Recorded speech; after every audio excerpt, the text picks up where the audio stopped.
So, to the work, and I'm running of course a bit behind, but that's okay, we'll get there. If anyone wants to have a little stretch, they can. I've been talking a lot. This project, the Crack Up, is part of an Australian Research Council Discovery Project.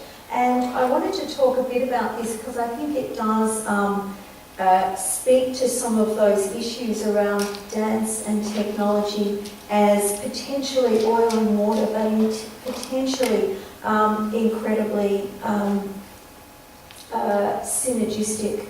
And the work was based on a short story by F. Scott Fitzgerald, and I absolutely love this first quote. I choreographed and directed this work that it was made with an enormous team, probably about 20 people all up contributed to making this work. And I really love this quote from F. Scott Fitzgerald. The test of a first-rate intelligence is the ability to hold two opposed ideas in the mind at the same time and still retain the ability to function. And that quote inspired me because I wanted to see whether we could make a work where the technology, and in this case by technology I'm talking about sometimes motion captured, most times not 3D imagery, that you watch with stereo glasses. So it's very present, it's huge, it's magic, just like at the movies, you've got the stereo glasses on, and a living performer. And the other thing that we sort of set out to do was to see if I could create a work where you could deliver some content through a device, on-device, a tablet, a phone, something like that, and that you could somehow augment or make the performance richer by the use of the device. So not quite the politics of distraction that we heard about earlier, which is fantastic. This was kind of, yes, it's a distraction, but can we get away with it? Because I really wanted to find a way to bring a kind of backstory. And the choice of this particular work was not accidental to that, because, and I won't go into the philosophy at length because I've been at length, but Deleuze and Guattari in 1000 Plateaus talk about this particular short story by Fitzgerald as a novella. And the concept of the novella is what can possibly have happened to have brought these people to this. What possibly can have happened, and you never find out.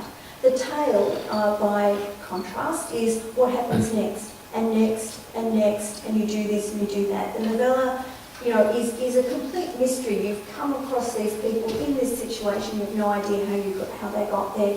And Fitzgerald's work is all about refusing to narrativize it's not even necessarily his collapse, although everyone, quite obviously reads it as his collapse. But he starts with these descriptions of what that collapse, what might have caused that collapse, and then underwrites it and says, well, no, that can't work, it wasn't that.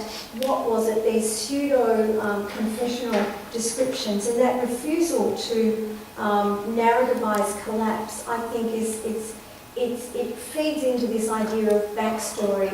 In the digital age, we're getting information from everywhere. How can I bring that quality of perhaps browsing of information from the outside into a performance space? So this work assumes a blend of the virtual and the real. It doesn't ask you whether there is one, it just puts all this stuff in the space, and a deliberate fragmentation of attention, which again refers to, I guess, the theme of the crack up, because we're going to crack up the kind of form. And this video, which does again have some, should we be plugged in? Is that the problem? We don't have a thing there. Yeah. Anyway, this is the app here on the right, and it shows this sort of text, this kind of slow browsing quality that occurs with the dance, and it worked really quite a long time. Oh, there we go. It's just coming out of the computer. I don't know if you can hear that, but it's that quality of browsing and of looking at the image is like the far distance, the performer is like the middle distance, and this is like the close distance, the sort of more intimate space. And worked quite a lot on what pace that should be at. So we really didn't want people to feel anxious. We didn't want people to feel, oh, it's not working, I can't do it. We wanted to kind of get this sense of browsing through content while looking at this work. And it was a really interesting exercise because it was able, I think, to split the it was a sense, it wasn't immersive because you had this shift of attention, but to me it was about, how can you create an aesthetics of browsing? How can you create take something where we usually sit with our devices on our lap in front of the television sort of all the time? Can we sort of bring that into the theatre? And look, it isn't so much a question then of, I think, interactivity as about bringing elements of the world into collision and into dialogue within a performance space, and a sort of primary disjunction between cause and effect.